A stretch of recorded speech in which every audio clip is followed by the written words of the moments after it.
ते अवव्वा भव्वा वा तं पड़ेच्छन्ति।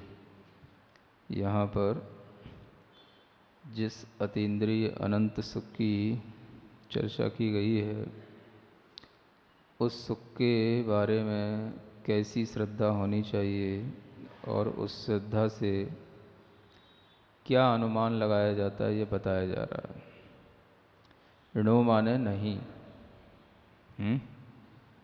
जैसे इंग्लिश में नो होता है, ऐसे ही प्राकृत में भी नो होता है। नो माने नहीं। श्रद्धहन्ति माने नहीं श्रद्धान करते हैं। किसका? सौखम माने सुख का। सुहेसु परमम, जो कि सुखों में भी परम सुख है। इति, इस प्रकार से। किनका? विगत घातीणम, जिनके घातिया कर्मों का नाश हो गया है, ऐसे अरिहंतों का या सिद्ध भगवानों का, घातिया कर्मों से रहित आत्माओं का सुख सभी सुखों में परम सुख होता है। इस प्रकार से जो श्रद्धान नहीं करते हैं, कैसे श्रद्धा नहीं करते? सुनिदूण माने सुनकर के भी, अथवा मुनिदूण भी होता है, माने जानकर के भी। जैसे इतना आप लोगों ने अभी सुन लिया है ना, काफ़ी सुन लिया ना, अब तो थक भी गए होगे सुनते सुनते। वही अतीन्द्रिय सुख, वही अतीन्द्रिय ज्ञान, वही प्रत्यक्ष ज्ञान, वही केवल ज्ञान, है ना। तो ये सुनकर के थकना है कि क्या करना है, वो अब यहाँ बताया जा रहा है कि अगर ये सब सुनते सुनते हमारे अंदर श्रद्धा पैदा हो जाएगी, रुचि पैदा हो जाएगी, और पड़िच्छन्ति माने यदि हम उसको, उसकी इच्छा करने लगेंगे। किसकी?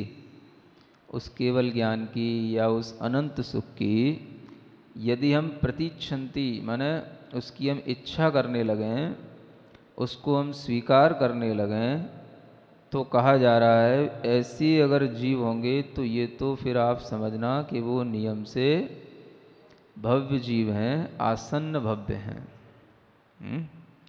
भव्यों में भी जो निकट भव्य होते हैं उन्हें आसन्न भव्य कहा जाता है।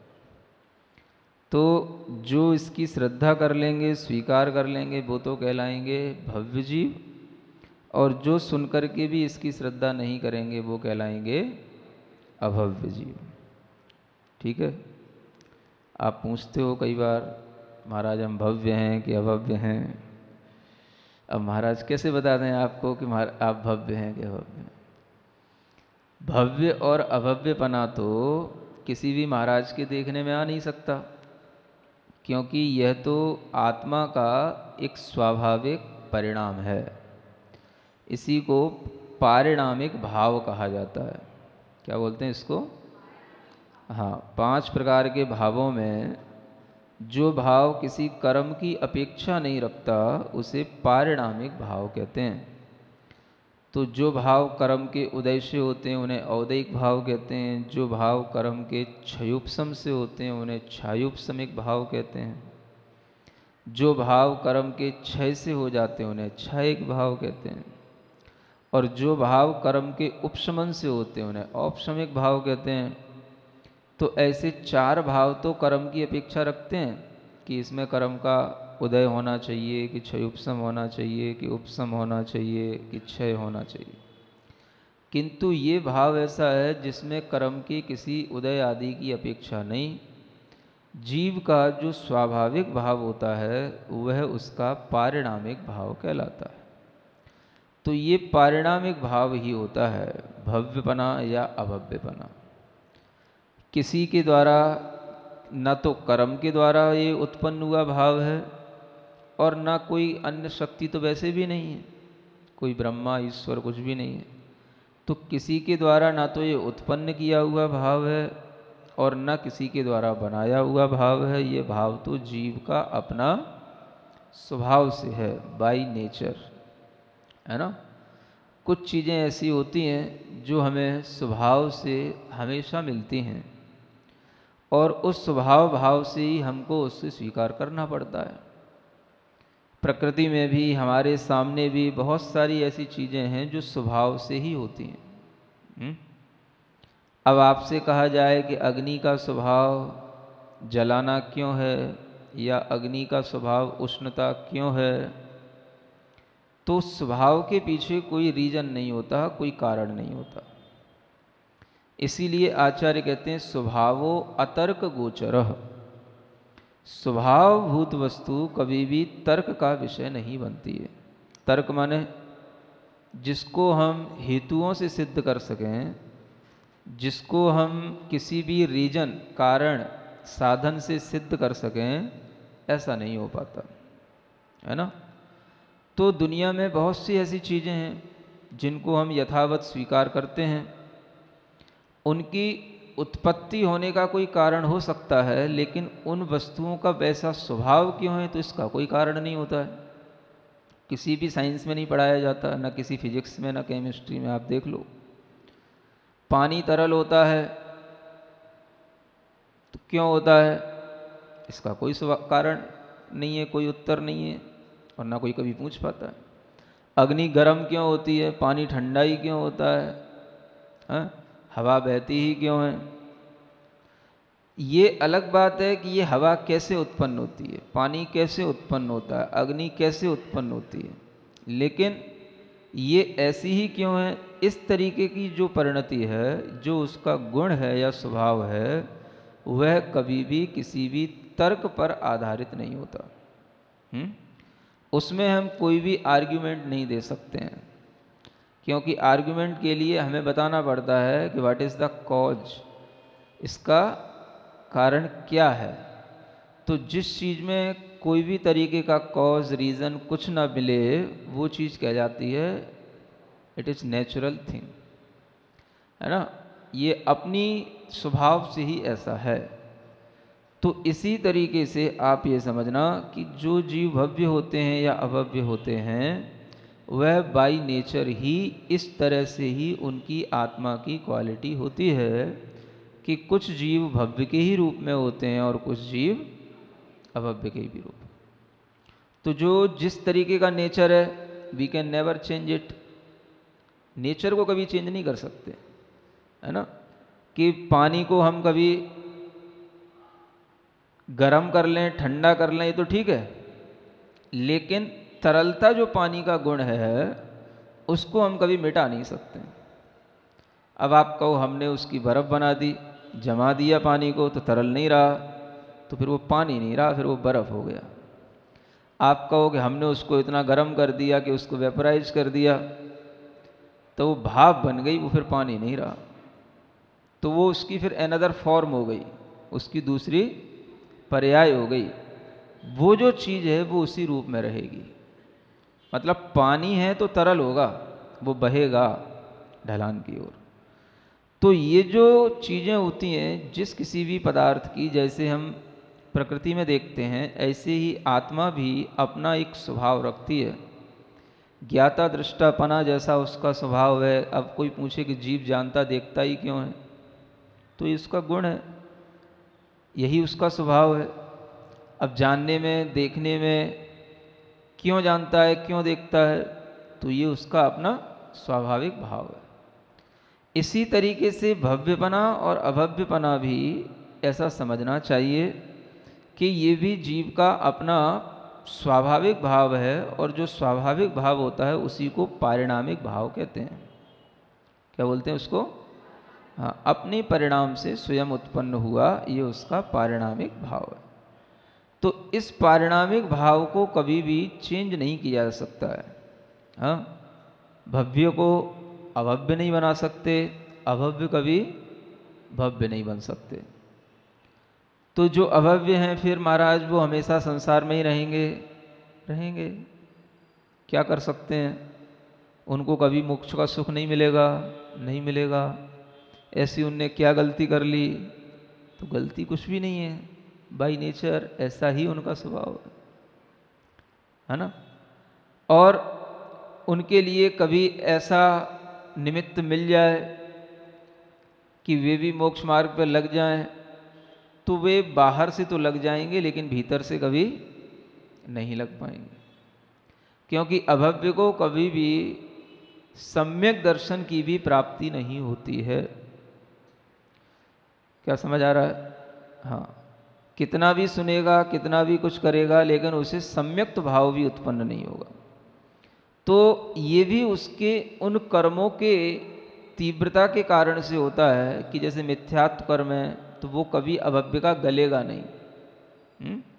तो उसके स्वभाव में कभी परिवर्तन नहीं आएगा, कभी वह मिथ्यात्व को छोड़ नहीं पाएगा, छोड़ भी देगा तो कहीं ना कहीं एक स्लाइटेस्ट रूप में वो कहीं ना कहीं रह ही जाएगा उसके अंदर।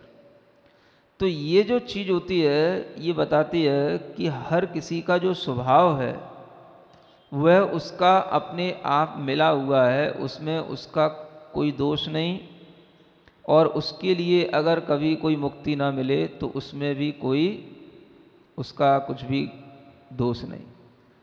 तो यही समझ करके हर भव्य जीव को ये सोचना चाहिए कि अभव्य जीवों के लिए भी अपने अंदर ऐसे चिंतन का भाव आना चाहिए कि देखो अभव्य तो कभी भी इस सम्यक दर्शन को प्राप्त नहीं कर सकते या इस अतीन्द्रिय सुख का श्रद्धान नहीं रख सकते, किंतु भव्य जीव ही इस अतीन्द्रिय सुख का श्रद्धान रख सकते हैं। अब यहाँ स्पष्ट कहा जा रहा है, इतना प्रकरण सुनने के बाद, इतना सब कुछ आपका प्रवचन सार होने के बाद, अब आपके लिए इस रिजल्ट पे पहुंचाया जा रहा है कि यदि आप इस चीज़ पर बिलीव करते हैं, किस पर? ऐसा कोई अतीन्द्रिय सुख होता है जो घातिया कर्मों से रहित अरिहंत सिद्धों को प्राप्त होता है, जिसमें किसी भी प्रकार का कोई भी पर द्रव्य की अपेक्षा नहीं होती है, जिस सुख में कभी भी किसी भी तरह का कोई व्यवधान नहीं होता है, जिस अतीन्द्रिय सुख का कभी भी प्राप्त होने के बाद में विनाश नहीं होता है, जिस सुख को प्राप्त करने के बाद में उसको कितना ही उस सुख के साथ रहा जाए कभी खेद खिन्नता नहीं आती है, इस तरीके की जो अपने अंदर एक अतीन्द्रिय सुख या प्रत्यक्ष सुख की धारणा बनती है, वह आपके लिए अगर विश्वास में आ रही हो और उस अतीन्द्रिय सुख को प्राप्त करने की यदि आप में इच्छा हो रही हो, तो आप अपने ही अंदर खुद में अपने आप पे अपना लेवल लगा लेना, आई एम भव्य जीव। सुन रहे हो? हाँ, क्या समझ में आ रहा है? हाँ। अपने से पूछने की जरूरत नहीं, महाराज से पूछने की जरूरत नहीं। महाराज को क्या दिखेगा आपके अंदर का? पहले ही बता चुके हैं, इंद्रिय ज्ञान से कभी भी आत्मा का ज्ञान दिखेगा नहीं, आत्मा दिखेगी नहीं, आपकी आत्मा का कोई स्वभाव समझ में नहीं आएगा, आत्मा का कोई परिणाम हम आपका कभी जान ही नहीं सकते। तो आत्मा को देखे बिना कोई भी भव्य अभव्य का पहचान कर नहीं सकता, है ना। मुख्य रूप से तो केवल ज्ञानी ही भव्य अभव्य स्वभाव को जानते हैं, फिर भी अवधि ज्ञानी मने परे ज्ञानी भी बता सकते हैं कुछ हद तक, क्योंकि आपकी कई पर्यायों को देख करके वो समझ सकते हैं कि आपके अंदर सम्यक दर्शन हो रहा है, होगा या हुआ नहीं हुआ, तो इससे भी वो बता सकते हैं। लेकिन वर्तमान में तो मति और श्रुत ज्ञान के माध्यम से आपके लिए ये बताया नहीं जा सकता कि आप भव्य हैं या अभव्य हैं। कौन से ज्ञानी? नहीं, इनमें कोई निमित्त काम नहीं करता। कोई भी निमित्त ज्ञानी आपको भव्य भव्य की कोई जानकारी नहीं दे सकते हैं। ये आत्मा का स्वाभाविक भाव है। निमित्त ज्ञान बाहरी चीज़ों का ज्ञान होता है, जिसके माध्यम से बाहरी चीज़ों के ही शुभ अशुभ फल की जानकारी दी जाती है। इसका शुभ अशुभ फल से कोई मतलब नहीं है। ये तो आत्मा का सम्यक दर्शन आदि होने की योग्यता है कि नहीं, इस योग्यता का आकलन कोई निमित्त ज्ञानी भी नहीं कर सकता। तो ये चीज़ अपने को समझने की है कि भव्य और अभव्य का जिम्मा आपके ही ऊपर है। समझ रहे हो? अब कभी महाराजों से नहीं पूछना, हाँ, कि महाराज मैं भव्य हूँ कि अभव्य हूँ। समझ में आ रहा है? 100 की एक बात आपको बता रहा हूँ, गाथा नंबर 64, ऑलवेज रिमेंबर इट। कौन सी? प्रवचन सार की गाथा नंबर 64 याद रखो। इसमें क्या लिखा है कि जो इस प्रकार के परम सुख की, जो घातीय कर्मों से रहित हो गई हैं आत्माएं, विगत घातियों के परम सुख की जो इच्छा करते हैं वो तो भव्य हैं, और उनके सुख की जो इच्छा नहीं करते हैं वे क्लियर लिखा हुआ है। बस अब आप समझ लो आपका मन क्या चाहता है। इंद्रिय सुख ही चाहता है कि कुछ और भी अगर आपको लालच दिया जा रहा है मान लो, या आपको इतनी दिनों से बताया जा रहा है, तो आपका इंटरेस्ट थोड़ा बहुत जगा है कि नहीं जगा है? आप अपना मन में देखो, है ना, अपने मन का धर्म है। तो आपको अगर ऐसा कोई सुख जो यहाँ बताया गया उस पर बिल्कुल आपकी श्रद्धा बन रही हो, इच्छा बन रही हो कि हाँ हमें भी ऐसे ही अतीन्द्रिय सुख की प्राप्ति करना है, यही अतीन्द्रिय सुख वास्तव में सुख है। इंद्रिय सुख से तो कभी भी संतुष्टि होती ही नहीं है, खेद खिन्नता बनी ही रहती है, और प्राप्त करने के बाद भी इंद्रिय सुख कभी भी हमारे लिए सुख जैसा बहुत देर तक भासता नहीं है। अभाव, खेद खिन्नता, थकावट और चिंता, ये सब चीज़ें उस इंद्रिय सुख के साथ में पड़ी रहती हैं। अगर ये अपने अनुभव में आता हो तो इस अतीन्द्रिय सुख के प्रति विश्वास करने की एक चेष्टा करना, अपने मन को जो है समझा करके उस अतीन्द्रिय सुख पर विश्वास करने में लगाना, और अगर आप इस काम में सक्सेस हो गए तो इसका मतलब है कि यू आर भव्य। ठीक है?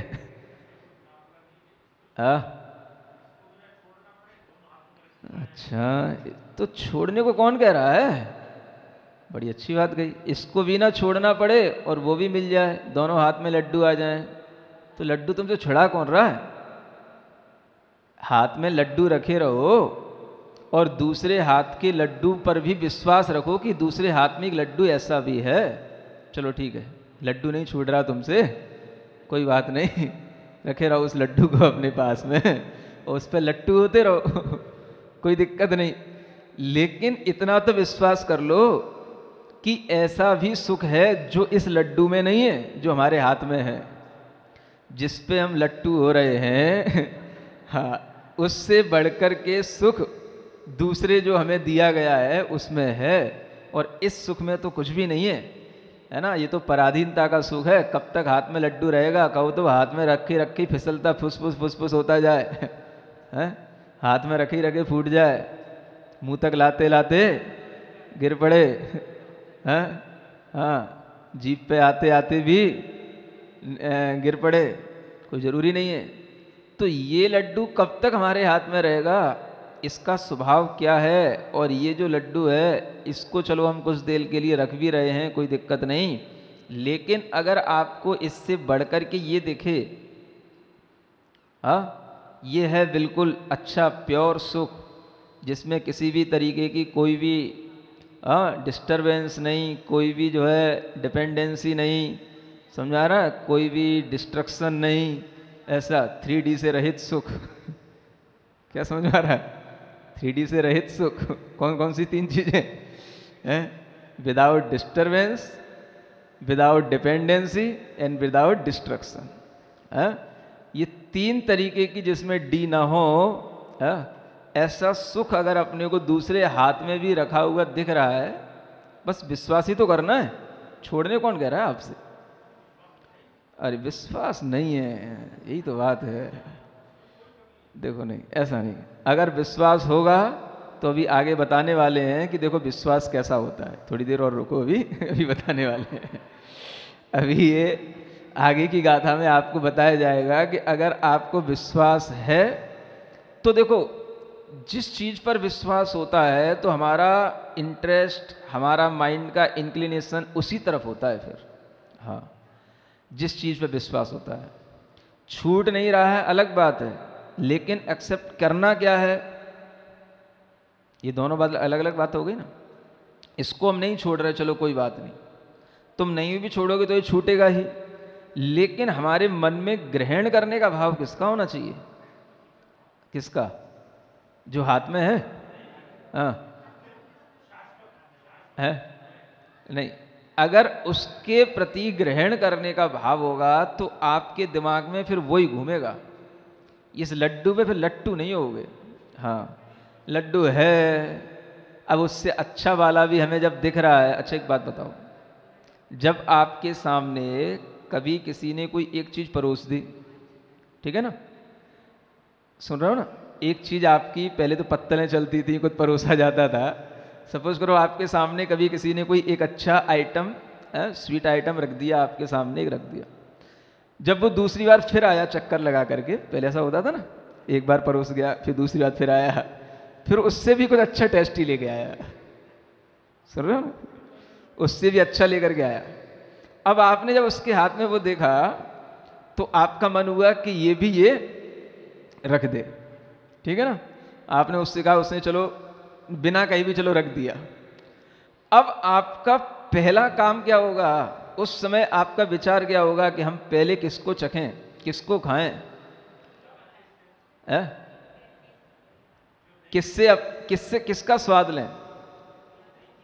कहीं इसको खाने से हमारा पहले ही पेट भर गया और इसको नहीं खा पाए तो क्या होगा, है? तो ये तो खाते ही रहते हैं, ये तो ऑर्डिनरी है, ये तो पहले भी चखा है, ये बड़ा वाला, ये अलग ही है। समझ आ रहा है ना? तो आपके मन में क्या आएगा? उसी को ग्रहण करने का भाव आएगा ना। फिर अगर मान लो वो आपको नहीं मिल रहा है, वो आपको केवल दिखा के चला गया, दिया नहीं, उसने आपको परोसा नहीं, तो अब आप उसी की तरफ देखते रहोगे ये फिर से आएगा चक्कर लगा करके हाथ दे करके बुला लोगे, लौट के फिर आएगा, कभी ना कभी आएगा। हो सकता है कि ये इसलिए रख करके नहीं गया हो कि पहले वाला रखा हुआ है अभी। कई बार ये भी होता है। सुन रहे हो ना? जो पहले पत्तलों में भोजन किया करते थे उनसे पूछो, तो ऐसे ही होता है। तो वो फिर सोचेगा कि इसलिए तो नहीं छोड़ के गया कि मेरे पास पहले से रखा हुआ है, तो जो है उसको भी जो है वहां से हटा देगा, कुछ करेगा ताकि अगले चक्कर में आए तो रख जाए। तो आपका उतने समय तक इंटरेस्ट किस में जुड़ा है? हाँ, एक तो आपके सामने ये है जो ऑर्डिनरी है, और एक वो है जो 3D वाला है? तो अगर आपके अंदर इंटरेस्ट होगा तो आप उसी के बारे में सोचोगे, बार बार उसी को प्राप्त करने की कोशिश करोगे, उसी का चिंतन करोगे, उसी का ध्यान करोगे। हाँ, हाँ। तो लड्डू दोनों भी रहें, कोई दिक्कत नहीं। एक तो अभी आपके हाथ में आया ही नहीं, आपके हाथ में जो है वो आपसे छूट नहीं रहा। तो दूसरा, आप अगर प्राप्त करना चाहते हो तो हाथ का नहीं भी छोड़ना चाहते हो कोई बात नहीं, लेकिन उसको प्राप्त करने की इतनी उत्सुकता तो हो कि हाँ हमें उसे प्राप्त करना है। हाँ? और अगर उसको प्राप्त करने के लिए अगर हमें ये छोड़ना भी पड़े, अगर छोड़ना भी पड़े, अगर हमें उसकी कीमत समझ में आएगी ज़्यादा, तो छोड़ना भी पड़े तो छूट जाएगा। हाँ? अगर हम उस लड्डू पर इतने लट्टू हो रहे हैं कि हमारे लिए वो अच्छा वाला लड्डू भी लड्डू नहीं दिख रहा है, तो फिर नहीं कहा जाएगा कि आपको उसके ऊपर इंटरेस्ट है, कि आपका उसके ऊपर श्रद्धा है। ठीक है ना? तो यहाँ छुड़ाने की बात है ही नहीं। यहाँ क्या कह रहे हैं? प्रतिच्छन्ति, बस इच्छा करो। आज तक बहुत इच्छाएं करी है ना, उसके प्रतिच्छन्ति माने तम प्रति इच्छन्ति, उसके प्रति इच्छा करो, है ना। मतलब towards this our mind should be indulge होना चाहिए उसके अंदर। तो अपने अंदर उसके प्रति एक इच्छा आनी चाहिए, बस। और कुछ नहीं कहा जा रहा यहाँ। आप छोड़ो कि घर का त्याग करो, कि पत्नी का त्याग करो, कुछ नहीं कहा जा रहा है। समझ आ रहा है ना? कि आप अपने व्यापार का त्याग करो, कुछ नहीं कहा जा रहा है। जो आप कर रहे हो करते रहो, लेकिन मन में एक इच्छा तो करो।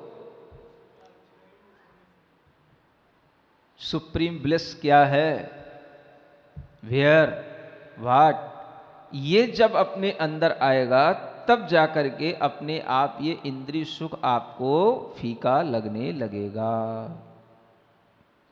है ना। तो बस इतना ही कहा जा रहा है। अगर ये आपको अभी लगने लगे तो समझ लेना हम निकट भव्य हैं, सुन रहे हो? और आपका मन अभी नहीं कर रहा हो, जब कभी थोड़ी दिनों बाद, कुछ वर्षों बाद या कुछ भवों बाद लगे, थोड़ा आप दूर भव्य कहलाओगे। एक निकट भव्य हो गया, एक दूर भव्य हो गया। और अगर बहुत और कई कई भवों के बाद में आपके लिए ये इच्छा पैदा होगी तो आप और दूर भव्य कहलाओगे। हाँ, और अगर ये हो ही नहीं तो फिर अभव्य कहलाओगे। अभी हो जाए तो निकट भव्य हो, नहीं हो रही है तो गाथा के अनुसार तो अभी ऐसा लग रहा है कि अगर भव्यों को ये सुना दिया जाएगा तो भव्य तो इच्छा कर लेंगे, लेकिन अभव्य जो है वो इच्छा नहीं कर पाएगा। सुन तो लेगा, रुचि श्रद्धा नहीं कर पाएगा, इच्छा नहीं कर पाएगा। ये उस अभव्य की ये पहचान है। और यही हमारे लिए बताने वाली बात है कि अगर हम अपने अंदर इस गाथा के अनुसार एक भाव या इच्छा पैदा कर लें तो हमें अपने अंदर की भव्यता का निकट में निर्णय हो जाएगा। सुन रहे हो? पढ़ते पढ़ते, चलते चलते अब आप उस स्थिति में आ गए हो कि अब आपको जो है कुछ ना कुछ आर या पार का निर्णय करना ही पड़ेगा। हाँ?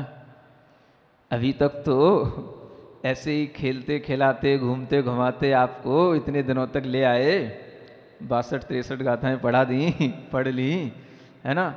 अब इस 64वीं गाथा पर आकर के अब आपको सोचना ही पड़ेगा कि भाई बात तो सही है। अभी तक हम केवल सुनकर के ही रह रहे हैं कि कुछ भीतर से इच्छा भी कर रहे हैं। हाँ? सुनने में ही अच्छा लग रहा है कि कुछ थोड़ा सा उसको पाने की भी इच्छा हो रही है। ये अपने अपने मन से पूछो। हाँ? यहाँ समझ में ना आए, घर पे जाके समझना। अकेले बैठ करके अपने मन से पूछना। अब यहाँ तो पूछ भी नहीं सकते क्योंकि यहाँ तो हमें ही आपसे पूछ रहे हैं, तो आपका दिमाग इधर लगा हुआ है ना। अब घर पे जा करके सोचना, मन से पूछना, अरे मन बता तो यार, एक बार डिसाइड तो कर ले क्या हो रहा है भीतर, हैं? तू क्या चाहता है? तेरे को कहीं विश्वास होता है कि नहीं? इतनी बातें सुनता है, कुछ तेरे को फर्क पड़ता है कि नहीं?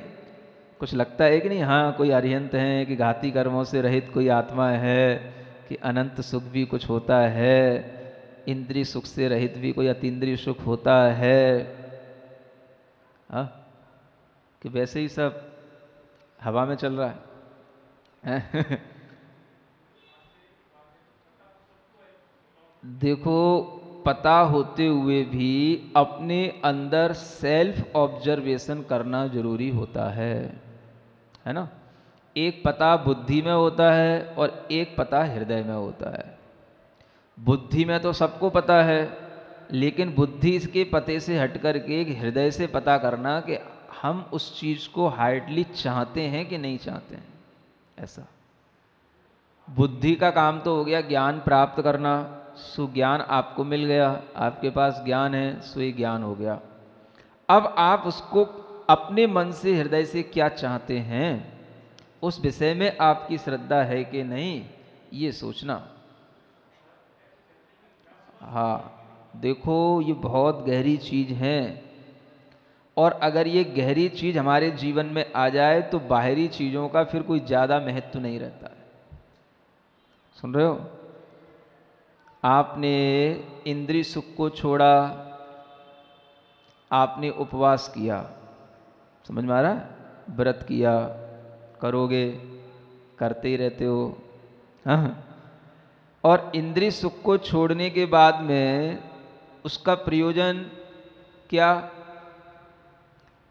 उस इंद्रिय सुख को छोड़ करके जो आपको अब आपकी दृष्टि में अब क्या आना चाहिए? केवल इतना ही कि हमने इंद्रिय सुख छोड़ दिया। ज़्यादातर लोग क्या करते हैं, जैसे व्रत होता है किसी का, तो बस आज मेरा व्रत है। सुन रहे हो? अब व्रत है तो व्रत का मतलब इतना ही होता है, आज खाना नहीं है। या एक आसन करने वाले तो एक आसन कर लिया, बस आज खाना नहीं है, तो बस इतना ही ध्यान रखेंगे, बस खाना नहीं है। नहीं समझ में आ रहा है? आज हम मतलब उस इंद्रिय से जो सुख मिल रहा था, इंद्रिय सुख मिल रहा था, आज हम उतना नहीं करेंगे, बस इतना ही व्रत है, बस आज अपना। हाँ, तो इतने से काम आपका उद्देश्य पूरा हो गया क्या? आपको ये भी पता होना चाहिए कि हमने ये इंद्रिय सुख क्यों छोड़ा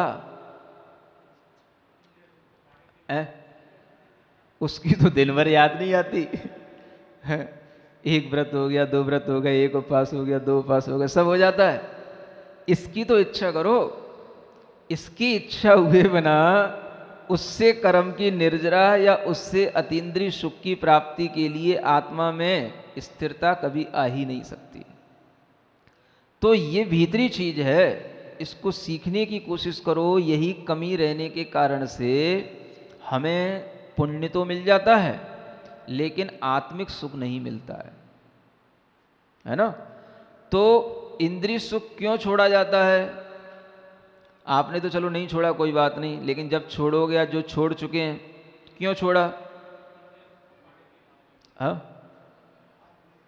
अब वो कहें कि नहीं इंद्रिय सुख अच्छा नहीं है, हे है, तो अच्छा नहीं है तो फिर हमेशा के लिए छोड़ दो। और अगर छोड़ा ही है तो फिर आपने क्या अतीन्द्रिय सुख के बारे में कोई श्रद्धान कर लिया, क्या कुछ पा लिया कि नहीं पा लिया? देखो एक बहुत बड़ी कमी होती है और इस कमी को भी बड़े दार्शनिकों ने पकड़ा है। समझ में आ रहा है? वो आपके व्रत की, तप की, संयम की मजाक उड़ाते हैं इसी बेस पर। क्या बोलते हैं वो?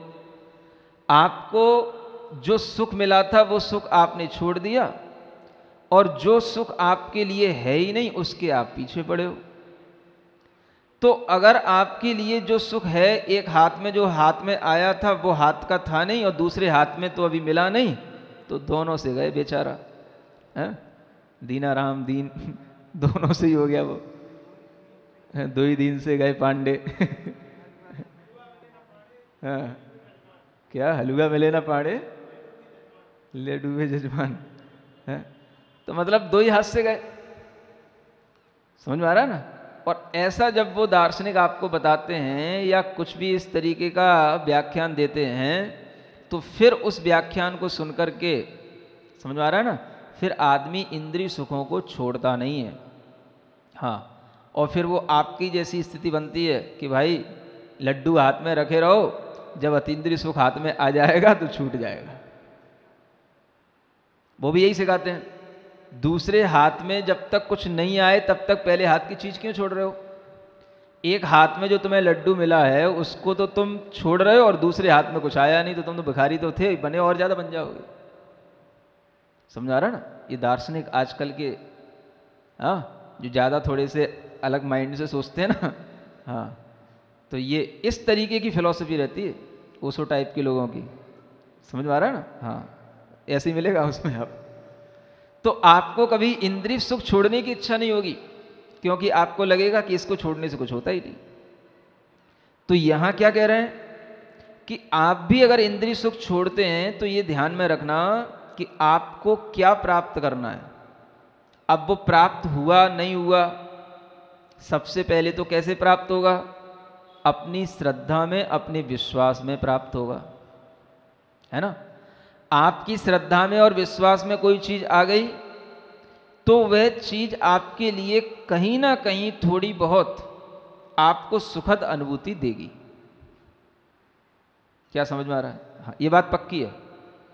अगर आपकी श्रद्धा में वो चीज आ गई तो आपको वह सुखद अनुभूति मिलेगी, और अगर श्रद्धा में वो चीज नहीं है तो फिर आपको खेद खिन्नता ही मिलेगी, कष्ट ही मिलेगा, इससे ज्यादा कुछ नहीं मिलेगा।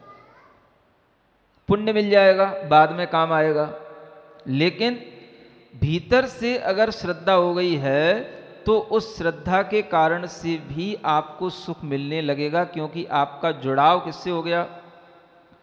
अब भले ही वो चीज हमारे पास में नहीं है, लेकिन इतना विश्वास हो जाना कि ये सब छूट जाए कोई बात नहीं, लेकिन ये चीज इसी को छोड़ने से मिलती है और इसी से मिलेगी, तो वह उसी विश्वास से उस हाथ में आई हुई चीज को भी छोड़ देता है। क्या सुन रहे हो? पहले विश्वास करना पड़ेगा, विश्वास के साथ ही जो आपके अंदर रुचि होगी उसी से थोड़ा सा उस सुख की आपको एक झलक मिलेगी, विश्वास की झलक मिलेगी पहले तो, ये बात पक्का मान के चलना, है ना। और अगर आपके अंदर विश्वास की झलक नहीं है तो कोई भी दार्शनिक आपके विश्वास को चट में तोड़ देगा। कोई भी हो, मुनि भी होते हैं तो वे भी अतीन्द्रिय सुख का स्व संवेदन ज्ञान के माध्यम से, वे भी अतीन्द्रिय सुख का अनुभव करने के लिए श्रद्धा, ज्ञान और तदनुरूप आचरण करते ही हैं। गृहस्थ के पास में केवल श्रद्धा ज्ञान रहती है, केवल विश्वास और ज्ञान रहता है, लेकिन मुनि के पास में हाँ थोड़ी उसकी अनुभूति होती है। पूरा का पूरा आस्वादन नहीं हो सकता है, लेकिन उस स्व संवेदन के माध्यम से, अपने निर्विकल्प ध्यान के माध्यम से अपनी आत्मा की जो सुखद अनुभूति होती है वह मुनि महाराज को होती है, और उसी बल पर वह सब कुछ छोड़े हुए होते हैं और छोड़ भी देते हैं, है ना। अगर उनके लिए ये लग जाता है कि ये इंद्रिय सुख हमारे लिए किसी भी तरीके का अब बाधक बन गया है, मान लो शारीरिक सुख है वो भी बाधक बन गया है, तो वह भी उस शरीर को छोड़ने में फिर देर नहीं करते। ये इसी का परिणाम होता है। तो इस तरह की ये जो श्रद्धा है वो होनी चाहिए पहले। अतीन्द्रिय सुख की अगर हमारे अंदर श्रद्धा नहीं, इच्छा नहीं, तो हम कभी भी उसको प्राप्ति करने के लिए ना चिंतन करेंगे ना ध्यान करेंगे, और जिनके अंदर श्रद्धा होगी तो वही उसका ध्यान करेंगे, उसी का चिंतन करेंगे, और चिंतन से रस आएगा, ध्यान से रस आएगा। क्यों नहीं आएगा? एक बार आपको बताया था बहुत समय पहले, कुछ दिनों पहले, नहीं समझ में आया? हाँ, आप जब किसी भी लौकिक चीज की इच्छा करते हो तो आपका दिमाग बिल्कुल उसी रूप हो जाता है कि नहीं? हाँ, ये ध्यान का परिणाम होता है।